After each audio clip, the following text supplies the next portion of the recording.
typical, maybe a little bit more, but maybe less. It's all negotiated. A rent-to-own is very, very different. You have all intentions of buying this house and cashing, I guess you'd say cashing out the seller and actually getting a loan in your name whenever you are able to go ahead and do that. So the seller will actually need some skin in the game from you just to go ahead and secure their investment. So say you don't make a payment to them, or maybe you just trash the place, not that you would, but maybe it just doesn't, maybe you go through and you want to paint all the walls and the seller doesn't like that.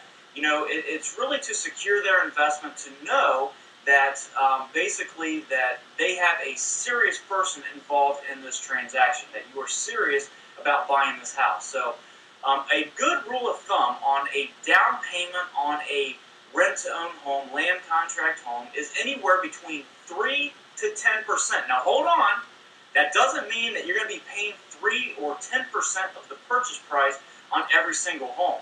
This is 100% negotiated.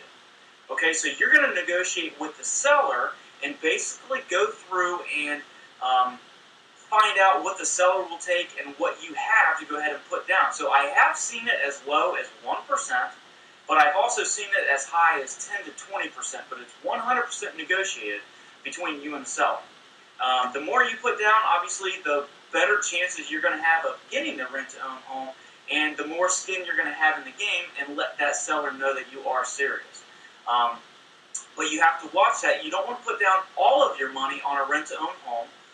You don't want to put down 100% of your money, because chances are that your credit is a little bit dinged, or maybe you don't have credit, and you need to go ahead and fix that credit in order to go ahead and get that loan. So you really don't want to go ahead and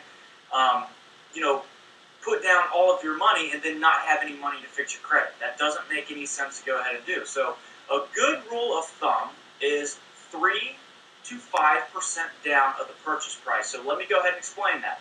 If the purchase price of the home is, very easy numbers here, say $100,000. A good rule of thumb is that you're going to have to put down anywhere between $3,000 and $5,000 on that home. So $3,000 would be 3%, $5,000 would be 5% on a $100,000 home. Now, it doesn't always have to be that, but I can tell you that that's a good rule of thumb. But 100% of this is negotiated between you and the seller. So it's negotiated between you and the seller, and you guys just have to come to terms on exactly what they're looking for. So all you have to do is get a hold of your rent-to-own specialist.